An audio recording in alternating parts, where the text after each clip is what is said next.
Olá, meus queridos amigos da Melhor Envio. Aqui é o Wilson Calé e é um baita prazer, é uma felicidade poder estar aqui hoje falando com vocês.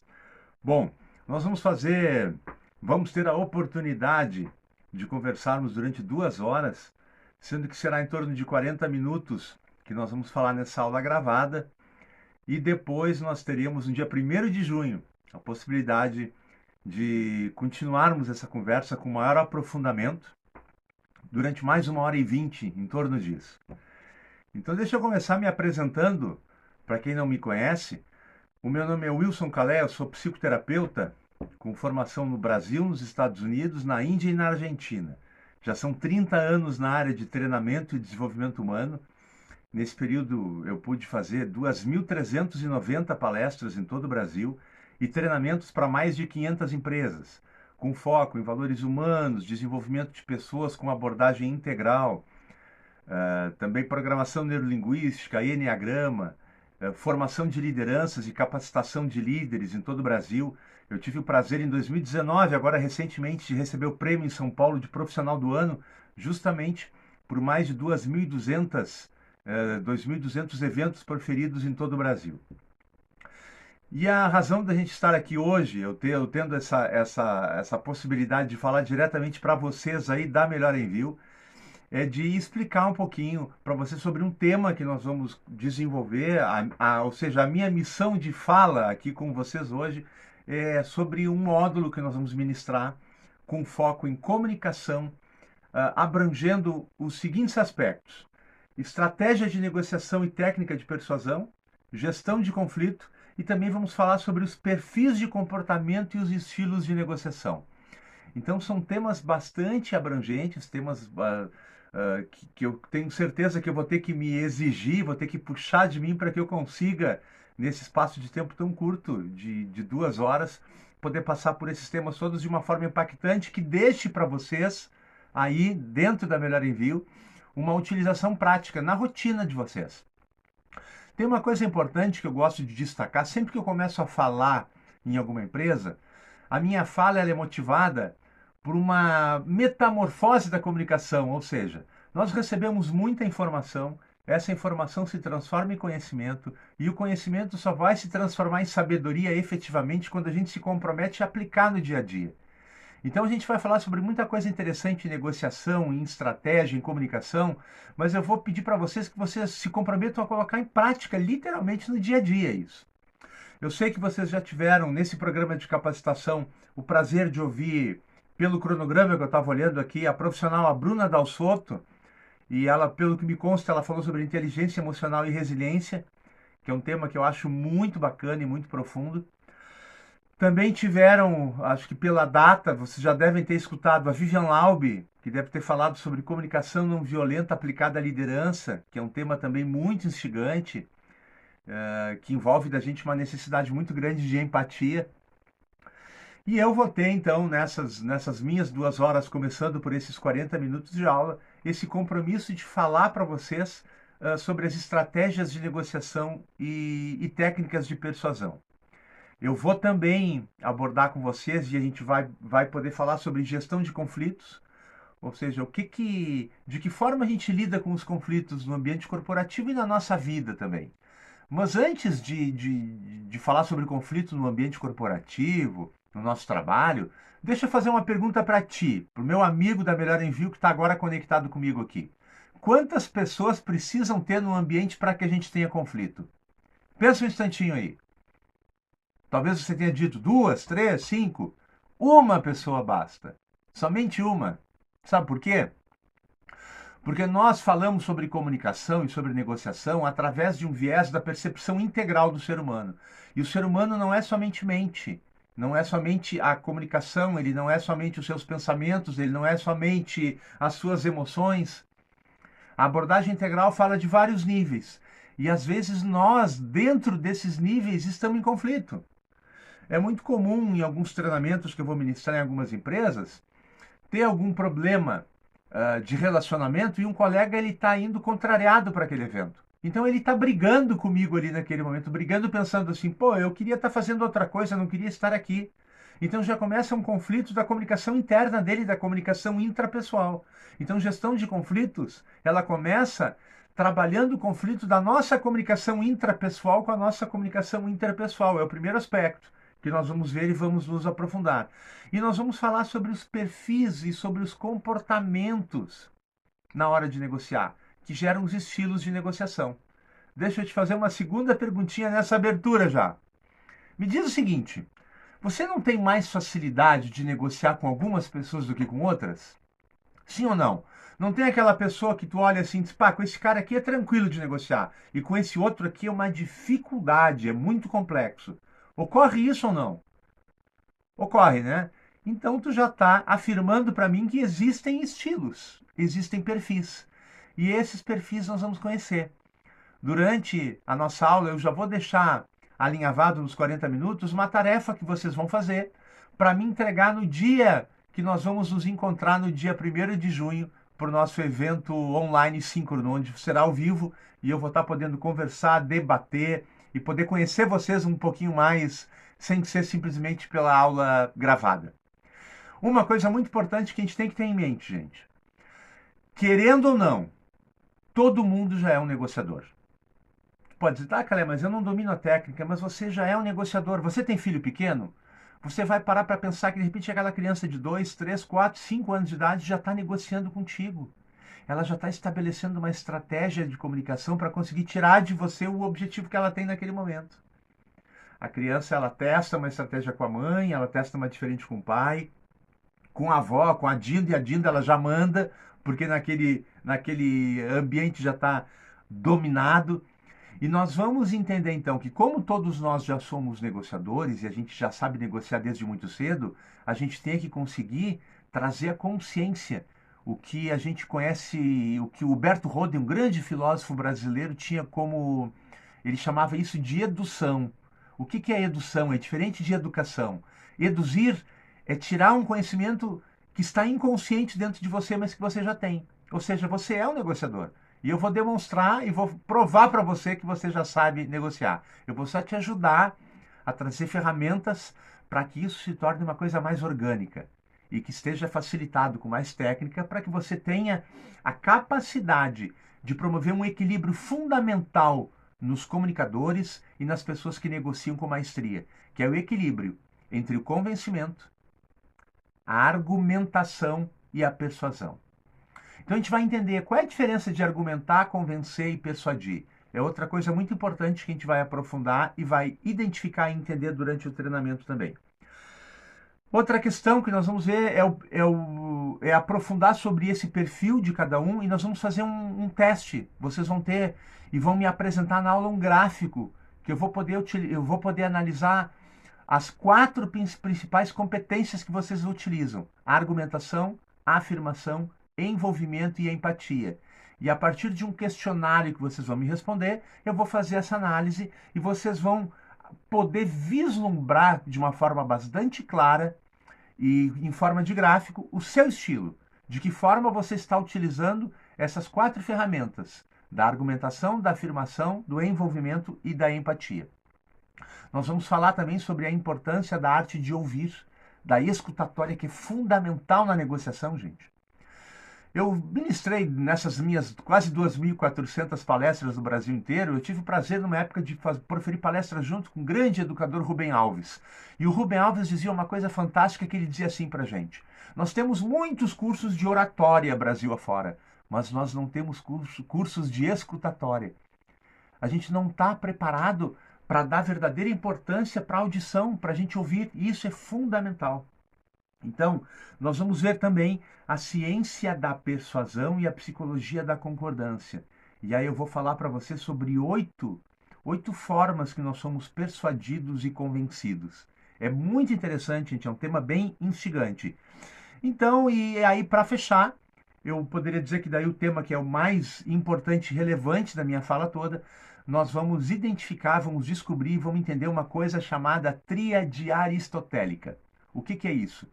É a tríade que foi descoberta por Aristóteles para fazer a gente ter uma comunicação alinhada, persuasiva, convincente, para que você tenha o domínio, para quando fala para a pessoa conseguir reter a atenção dela e conseguir ter engajamento. E essa tríade aristotélica se divide em 3 etapas. A primeira delas é ethos. E a gente vai explicar depois com mais calma, estou só fazendo a abertura aqui. A segunda delas, o segundo pilar é logos, que tem a ver com a razão. Ethos tem a ver com a credibilidade. E a terceira é pathos, que tem a ver com as nossas emoções. Então, meus queridos amigos da Melhor Envio, só para iniciar aqui, para vocês terem uma ideia de quanta coisa vai ter para a gente falar. Então, nesses 40 minutos, eu vou fazer uma breve descrição de todos os temas. Eu vou entrar em cada um deles para que vocês conheçam um pouco. E a partir daí, no dia 1º de junho, a gente aprofunda tudo isso. E vai ser um prazer encontrar vocês nesse formato online, ao vivo, no dia 1º de junho. Então, vamos lá, vamos começar a aprofundar no conteúdo. Então, antes da gente aprofundar na questão da negociação, de entender a tríade de Aristóteles, antes de falar com profundidade sobre ethos, logos e pathos, vamos entender como que a gente se comunica. O ser humano ele se comunica de 4 formas. O primeiro nível a gente fala que é comunicação boca-ouvido. Sabe aquela comunicação que ocorre no nosso dia a dia e que a gente fala e a pessoa na realidade não presta muito atenção, não existe uma conexão, a pessoa não conecta. Você fala para o garçom: me traga, por gentileza, uma garrafa de água com gás, com gelo e limão. Qual a probabilidade de vir água sem gás, com gelo, ou somente com limão? Porque a pessoa não está conectada, ela não está prestando atenção. No ambiente corporativo isso é muito complexo, porque às vezes envolvem tarefas do dia a dia que você está se comprometendo com um colega e ele não está prestando atenção. Então é muito comum a gente falar para a pessoa e mandar um e-mail, às vezes com cópia para o chefe também, né?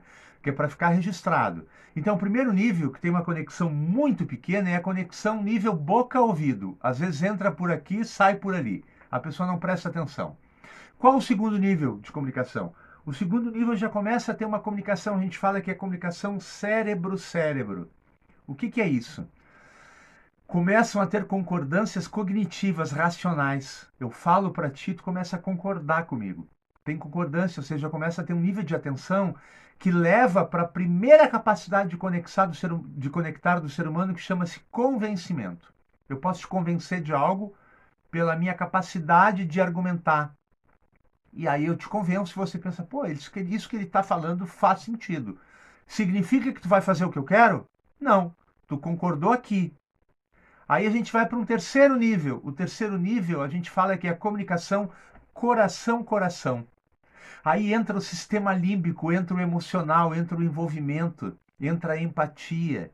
E quando eu estou fazendo uma comunicação coração-coração, deixa de ser convencimento, passa a ser outra coisa, que chama-se persuasão. É uma comunicação mais persuasiva, que tem a ver, a gente vai identificar depois adiante, tem a ver com patos, com emocional. Então, aí teria um quarto nível de comunicação. Qual será que seria esse quarto nível mais profundo? A gente diz que é comunicação nível alma-alma. Aí tu pode me perguntar, Calé, isso tem a ver com espiritualidade?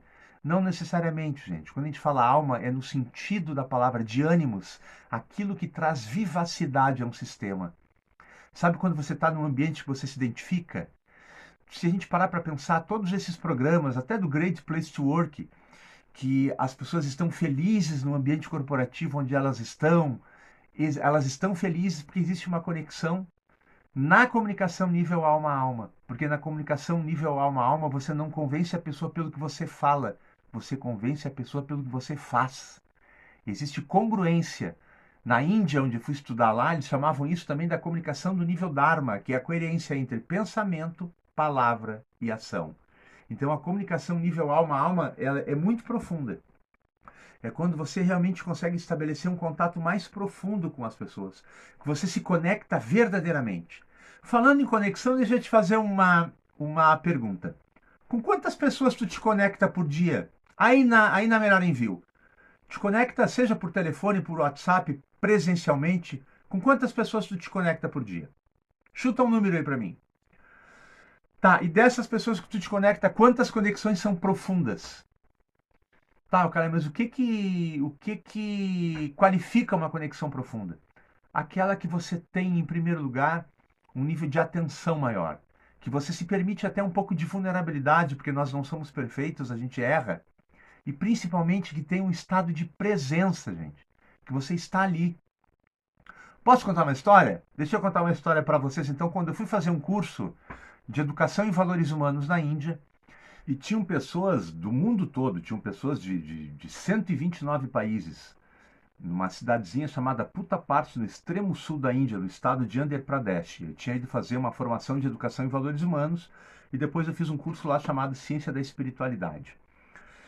E nesse curso, então, eu era o único professor ocidental, eu era o único educador que era ocidental. Tinha gente do Vietnã, da Índia, Tibete, Malásia, Nepal. Estamos todos na aula e eu, era o primeiro dia de aula, eu levei um monte de equipamento eletrônico, porque eu não sabia como que seria o formato da aula, então eu estava preocupado em gravar. Então eu levei câmera fotográfica, eu levei aparelhinho voice recorder, aqueles para mim poder gravar, eu levei um monte de folha e caneta para mim escrever. Quando eu entro na sala de aula, eu já fui surpreendido pelo formato, que não eram cadeiras normais e mesas normais de sala de aula. Eram as cadeiras no estilo indiano, que tu senta no chão e não tinha onde escrever. E eu já fui pego de surpresa com aquilo. E em seguida, tá, eu botei meus equipamentos na volta, porque eu achava na minha cabeça que poderia ter alguma transmissão de data show, alguma coisa assim, mas não tinha nada disso. Aí chegou o professor do primeiro módulo, da ciência da espiritualidade, o senhor Pradesh, uma pessoa fantástica, que na nossa aula, depois quando nós tivermos a nossa aula online ao vivo, eu mostro uma foto deles, algumas fotos da Índia. O Pradesh se aproximou de mim, olhou aquele monte de coisa pelo chão, câmera fotográfica, voice recorder, ele apontou para a mão, apontou para o chão e fez assim para mim, não. E eu tentei argumentar, tentei convencê-lo, dizendo que era pelo acento do idioma, do inglês do indiano, do sul da Índia, que eles falam principalmente o idioma télugo, e fica muito complexo você conseguir entender o idioma do inglês com aquele acento. E eu tentei argumentar e ele sinalizou para mim que não e disse para mim só uma coisa: esteja somente presente aqui. E ele enfatizou uma palavra para mim em sânscrito: Ananda, o mais importante, first Ananda. Esteja presente, esteja aqui conectado. Aquilo naquele primeiro momento não fez muito sentido para mim, eu fiquei um pouco indignado. Na hora eu pensei, agarrei uma raiva desse velho naqueles primeiros segundos. Mas depois eu fui descobrindo que fazia muito sentido. Ele estava falando sobre estar conectado, ele estava falando para mim sobre respeito. A origem da palavra respeito é respicere, respicere. Sabe o que quer dizer isso? A disposição de olhar novamente para uma pessoa sem um primeiro olhar julgador ou bitolado. Quando a gente está falando com alguém, a base da negociação, a primeira coisa fundamental, a mais importante é você estar presente. É você estar ali conectado com aquela pessoa. Como é desagradável quando você vai falar com alguém e a atenção da pessoa voa para o lado, ela não presta atenção em você, ela não conecta, ela está mexendo no celular, ela está olhando para tudo que é lado e menos para ti. Incomoda ou não incomoda isso? Então, respite a disposição de olhar para a pessoa sem julgar, porque nós somos muito julgadores, gente. A gente julga demais. O ser humano, ele vive uma síndrome que a gente chama síndrome do Procusto. Já ouviram falar? Vou falar um pouquinho sobre ela para vocês entenderem que isso é uma base fundamental na comunicação e na nossa capacidade de negociar com excelência. Síndrome de Procusto ela relata vem da mitologia grega e relata a vida de Procusto, que era um gigante. Um gigante que era muito hospitaleiro, ele convidava as pessoas para dormirem na casa dele, mas tinha uma característica: você tinha que entrar na dimensão exata da cama do Procusto. Se por acaso você fosse maior do que a cama, o que Procusto fazia? Procusto cortava tuas pernas. Se você fosse menor, ele te esticava. Você passava por uma tortura para dormir na casa do Procusto. Nada acolhedor, né? Mas o que isso tem a ver com a nossa comunicação hoje? Será, gente? Pensa comigo. Será que a gente não está querendo também enquadrar as pessoas? Será que a gente não está querendo que as pessoas pensem exatamente como eu penso? Nós temos um paradigma cristalizado de uma forma de pensar, e muitas vezes a gente quer que a pessoa esteja operando exatamente na minha maneira de pensar. Até o estudo dos algoritmos mostram isso hoje, né? A gente começa a pesquisar sobre determinados assuntos e começam a vir sempre assuntos na mesma concordância que o algoritmo está te enviando. Eu, nesses muitos treinamentos em muitas empresas, eu percebo que às vezes existem problemas, e aí vem a questão da gestão do conflito. Um colega que opera com outro com certa dificuldade e opera no nível, vamos dizer assim, da tolerância, porque nunca se permitiu conversar verdadeiramente com o outro, ouvir sem julgar. E às vezes quando você conhece a história daquela pessoa, quando você identifica a história dela e tem um pouco de empatia para conseguir realmente escutar com atenção, com respeito, você sai daquele nível da tolerância e você entra num outro nível, que é da neutralidade, para o teu emocional não estar mais brigando com aquela pessoa. Da neutralidade, a tendência é você ir para um outro nível, que é do entendimento, e do entendimento para apreciação. E aí você realmente se conecta com aquela pessoa, sem aquele julgamento. Para isso tem que acontecer uma coisa chamada rapport. Rapport é o nível máximo da empatia, é você ser capaz de se colocar no lugar da outra pessoa verdadeiramente. Então eu vou explicar para vocês um pouquinho aqui como que a gente estabelece na comunicação para que a gente consiga negociar em nível de excelência, como que a gente estabelece o rapport. Vamos lá? Então vamos lá, vamos falar um pouquinho de rapport. Primeira coisa que a gente tem que entender, as pessoas elas são receptivas, isso é inconsciente, tá? São receptivas às pessoas parecidas com elas. Por isso a aproximação cultural, né? Nós temos muitos condicionamentos culturais. E deixa eu te dar um exemplo. Vou fazer recentemente uma palestra para o segmento da agroindústria. E quando eu chego para proferir essa palestra, eu vou com uma camisa assim, xadrez. Eu estava com uma camisa xadrez, não fui com sapato social, fui com um sapatênis, assim, e eu escuto de uma das pessoas na frente da plateia falando assim: que bom que não veio um daqueles doutorzinhos. Tu imagina se eu vou de terno e gravata, como eu sou obrigado aí em alguns eventos. Então, a primeira coisa, a pessoa sente confiança naquela pessoa que ela percebe que é parecida com ela. E o rapport é a capacidade que a gente tem de estabelecer uma comunicação onde eu entro dentro do modelo de mundo do outro, dentro do mapa de percepção. Cada um de nós, a gente não detém a realidade em si, a gente tem um mapa da realidade na nossa cabeça. E nós temos várias formas de comunicar que a gente pode aprofundar o mapa do outro, que começa a gente pela expressão facial. Às vezes a pessoa está falando uma coisa para ti com uma expressão facial incongruente e tu pergunta para ela, tá tudo bem? E ela diz, sim, tá tudo bem. Tá tudo bem mesmo? A gente nota pela expressão facial que tem alguma coisa errada. Então o rapport começa fazendo uma coisa que a gente chama de espelhamento, modelagem. Começa prestando atenção na comunicação não verbal daquela pessoa. O gestual, como ela gesticula, o ritmo da voz, a velocidade, a entonação. Tudo isso, quando a gente começa a falar de uma forma equilibrada, harmoniosa, procurando espelhar a forma que o outro comunica, a gente está começando a estabelecer uma comunicação com rapport. Eu começo a fazer uma ponte com a outra pessoa. Então, desde o ritmo da fala, a velocidade, o tom, o volume, tem pessoas que falam muito rápido, tem pessoas que falam lentamente. Encontrar esse equilíbrio para que você fale de forma alinhada, isso já ajuda na negociação. Depois tem a respiração, como você está respirando. Quando nós estamos ansiosos, a tendência é respirar muito rápido. Então procure prestar atenção como está a respiração da pessoa e colocar em equilíbrio a respiração.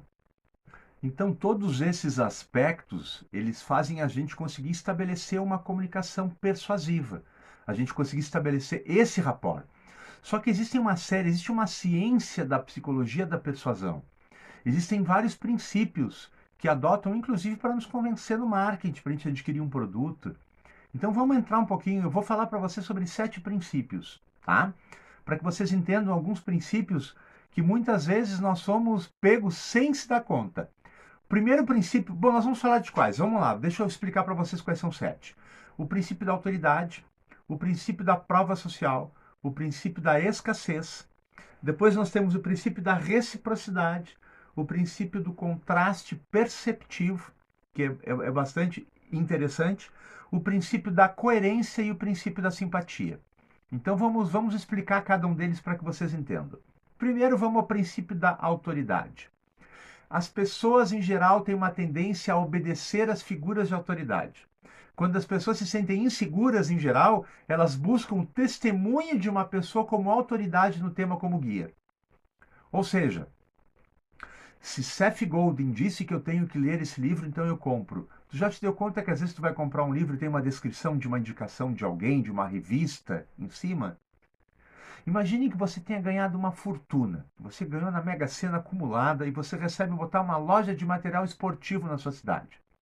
E aí você tem um dinheiro para botar a melhor loja de material esportivo do estado e você tem uma verba para contratar alguém para fazer a propaganda para ti. A loja de material esportivo, quem é que você contrataria para fazer o marketing nas propagandas de televisão? Pensa aí.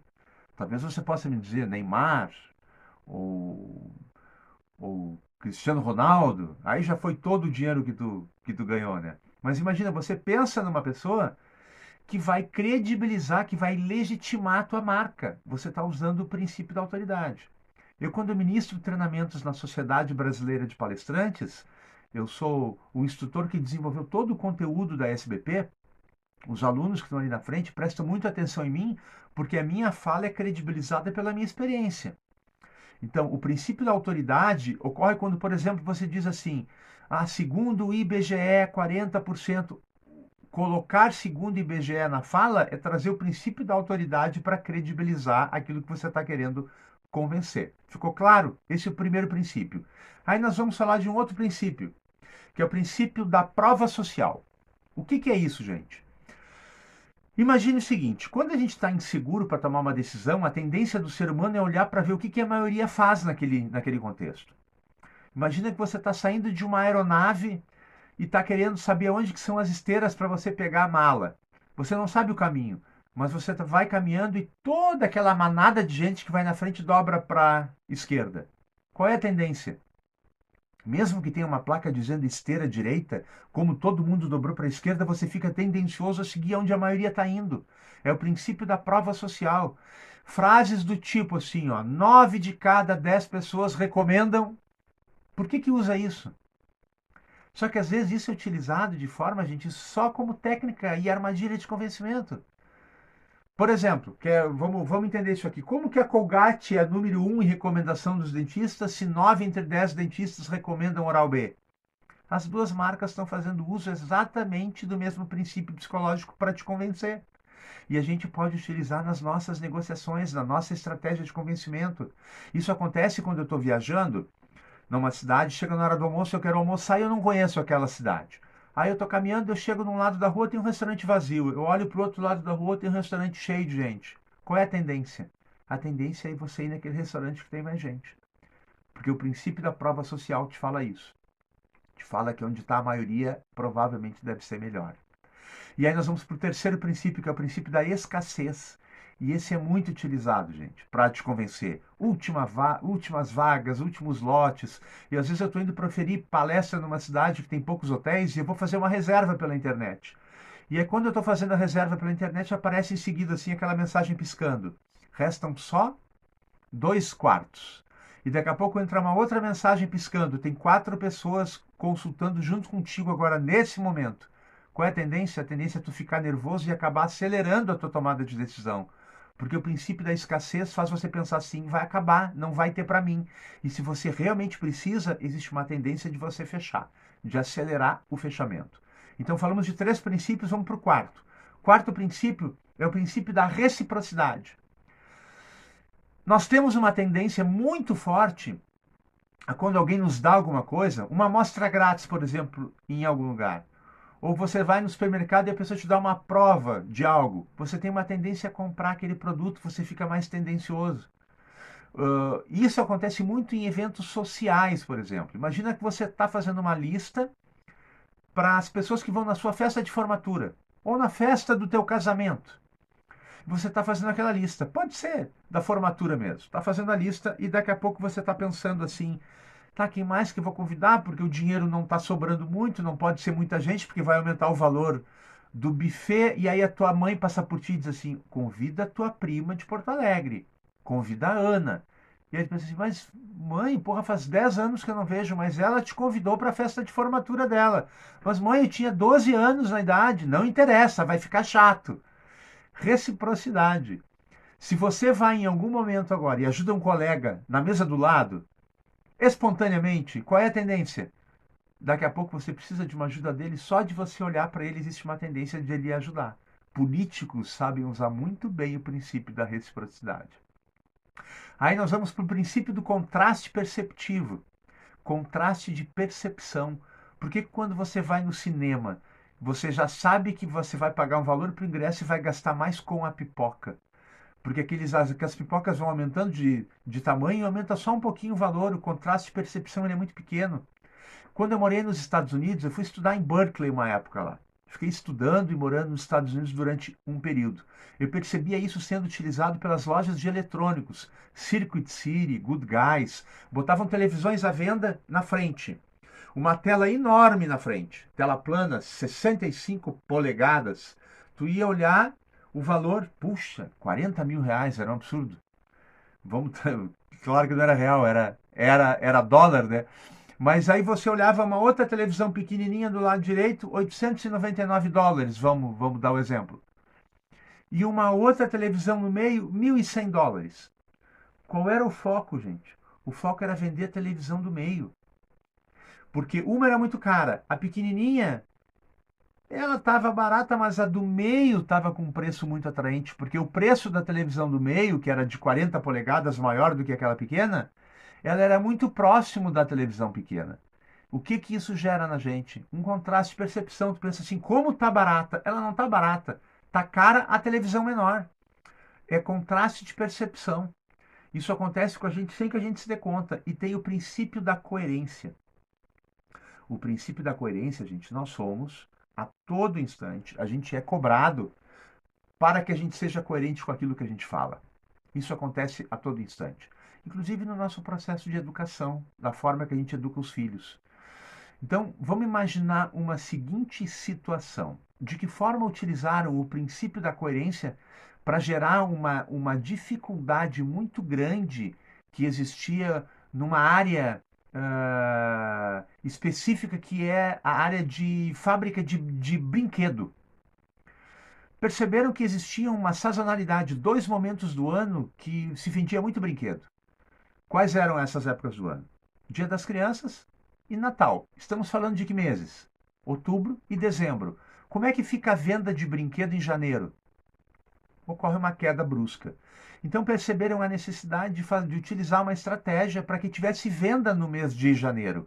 E para que ocorresse venda, então chamaram uma série de cientistas do comportamento, psicólogos, para analisar o comportamento do consumidor e utilizar esse princípio da coerência.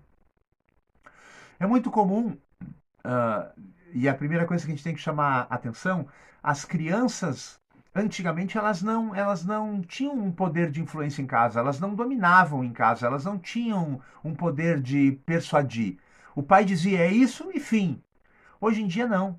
Para pensar o quanto as crianças têm um poder de influência.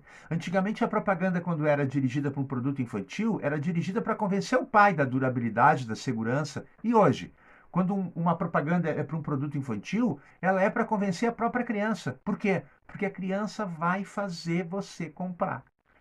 A criança vê, então, vamos trazer aqui, por exemplo, da fábrica de brinquedo.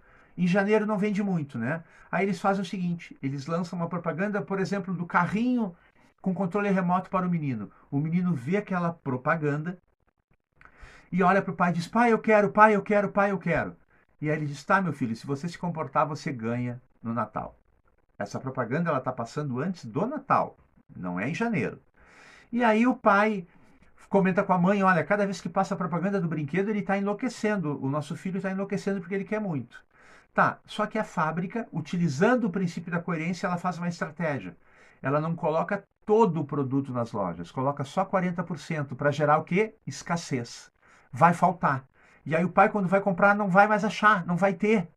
E aí o pai fica louco, tenta comprar em Curitiba, pede para aquele primo, para aquele parente comprar na 25 de março em São Paulo e não acha o produto. E aí ele compra um outro, mais caro ainda para dar para o filho, um drone.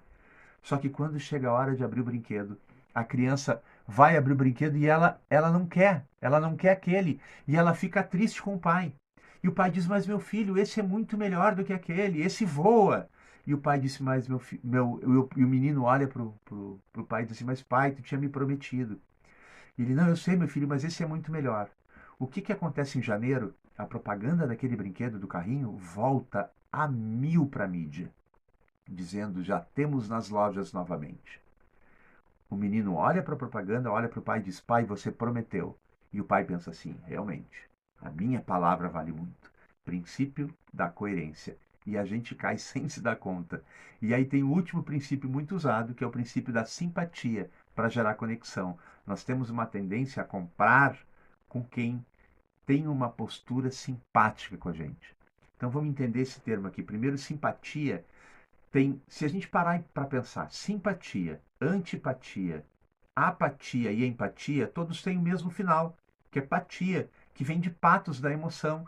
Simpatia é estar perto, empatia é estar conectado junto, antipatia é estar contra e apatia é estar indiferente. Então nós vamos falar um pouquinho sobre isso quando a gente for explicar agora a tríade de Aristóteles, que é a coisa mais importante para você comunicar com o excelente e negociar de uma forma que você vai ter fechamento. Vamos entender? Vamos então chegando na parte final e mais importante dessa nossa aula gravada, que é falar sobre a tríade de Aristóteles. Mas antes vamos entender qual a diferença de argumentar, convencer e persuadir. Para um pouquinho para te pensar, qual que é a diferença? Uma pessoa que argumenta muito bem, que acaba tendo mais ferramenta na hora de negociar, é aquela que consegue um equilíbrio entre a capacidade de convencimento e de persuasão. Ela consegue harmonizar e equilibrar isso. Sabe que eu tive o prazer, quando eu morava nos Estados Unidos, de assistir ao vivo.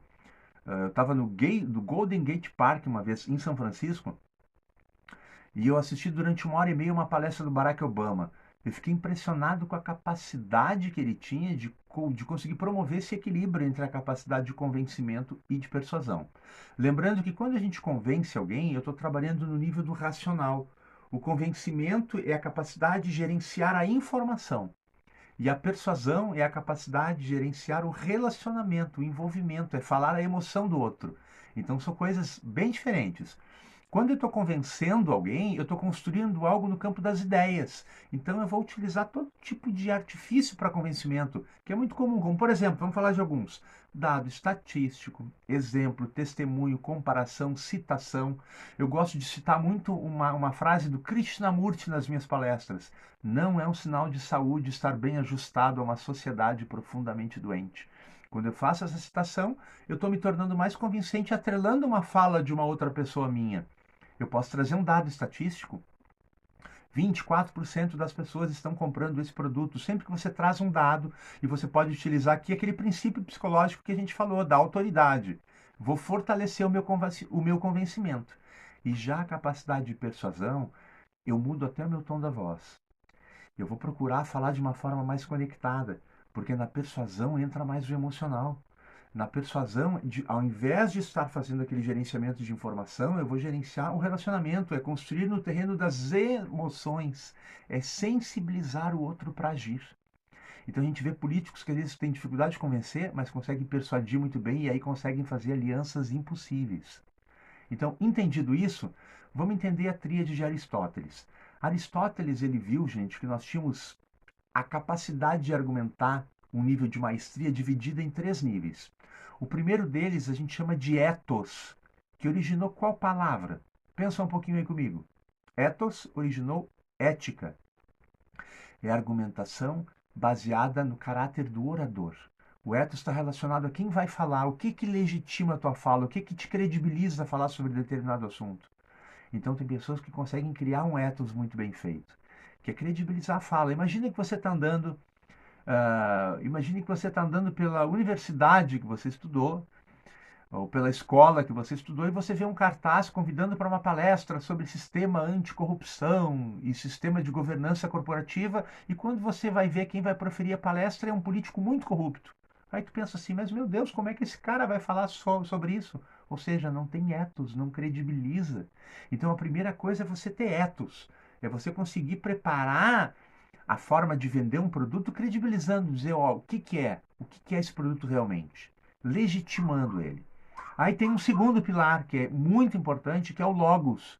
E logos, gente, tem a ver com o racional, aí entra o convencimento. O logos são os argumentos propriamente ditos. E um logos bem feito, ele é de extrema importância, porque não adianta você ter uma embalagem muito boa para um produto e não ser consistente. Aquele produto ele não entregar literalmente o que está dizendo que vai entregar. É muito importante o logos. O logos, então, tem a embalagem do ethos e tem o logos que vai realmente te convencer naquilo. E aí entra o terceiro nível. E o terceiro nível é pathos, a argumentação baseada no estado emocional do auditório. Auditório. Todas as palavras gregas terminadas em óreo, laboratório, refeitório. O óreo é o local onde ocorre a ação. Refeitório, óreo, o local onde a gente come, onde tem a refeição. Laboratório, local onde ocorre o labor. Auditório, o local onde ocorre a audição. É o momento de conectar. Então, o momento do patos, gente, é o momento de conseguir estabelecer essa conexão na fala. Então, lembra, sempre que você em algum momento for falar para alguém, para negociar, para convencer, pensa que você tem que, em primeiro lugar, criar o que a gente chama de credibilidade, pensando de que forma elegante eu crio um ethos, para deixar claro quem sou eu ou quem é esse produto que eu estou oferecendo. O segundo pilar, além da credibilidade, eu tenho que ter consistência. É o momento de trazer a lógica, de mostrar realmente que aquilo que eu falei no ethos é coerente e é congruente. Para daí sim, depois disso, chegar o momento de estabelecer o patos, que é a emoção. E na emoção, gente, muda até o timbre da voz. A emoção chega ao momento, e aonde que a gente fecha uma negociação? A gente fecha no momento do patos. As pessoas compram porque elas são convencidas emocionalmente. Aí vem, inclusive, aquelas compras por impulso, né? Então lembra da importância da gente estabelecer essa relação entre um ethos bem feito, um logos consistente, para chegar ao momento da gente vincular com o emocional. Meus queridos amigos da Melhor Envio, vai ser um imenso prazer falar para vocês de forma online ao vivo, podendo olhar para vocês por aqui, para que a gente estabeleça uma comunicação bem bacana no dia 1º de junho. Mas eu quero já deixar bem clara a tarefa que vocês vão ter. Vocês vão receber, junto com esse material, vão receber um questionário que vocês terão que responder. São 12 perguntas e você vai transpor essas 12 perguntas para uma tabulação final e você vai unir os pontos gerando um gráfico. E ali eu vou explicar para vocês no dia 1º de junho quais são os tipos de negociadores que cada um de vocês são.